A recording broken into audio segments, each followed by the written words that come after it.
Hello everyone, আমি বিদিশা। আমার নতুন একটা ভিডিওতে তোমাদের ওয়েলকাম। হ্যাঁ, আজকের ভিডিওটা আমি স্টার্ট করছি মুরগিকে দেখিয়ে, কারণ সেদিন সকাল সকালে এই মুরগিটা এত অত্যাচার করছিল কি আর বলবো।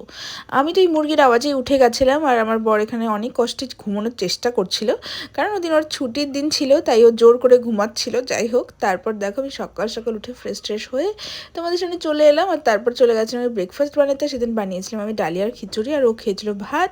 যাই হোক, খাওয়া দাওয়া সেরে আমি স্নান ধান করে রেডি হয়ে নিয়েছিলাম।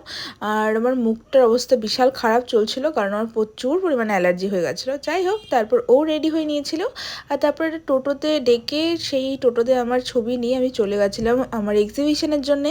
তারপর ওখান থেকে বেরিয়ে আমরা দুজন মিলে একটু আলিপুরের দিকে রওনা দিয়েছিলাম, কারণ একটা কাজে বেরোলে তো আমাদের হয় না, সঙ্গে আরও অনেকগুলো কিছু থাকে।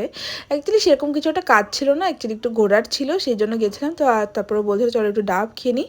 তারপরে এখানে দাঁড়িয়ে একটু ডাব টাব খেলাম, আর তারপরে আমি অটোতে উঠে বাড়ি পৌঁছেছিলাম। আর বাড়ি পৌঁছানোর আগে গেছিলাম আরও কয়েকটা জায়গায়। যাই হোক, মাঝে আমি ভুলে গেছিলাম ভিডিও করতে। তারপর বিকেলবেলাতে আমি খেয়েছিলাম একটু ছাতুর শরবত, আর বিশাল গরম পড়েছিল না, থাকাই যাচ্ছিল না। এইভাবে দিনটাকে এন্ড করে দিয়েছিলাম। Bye bye.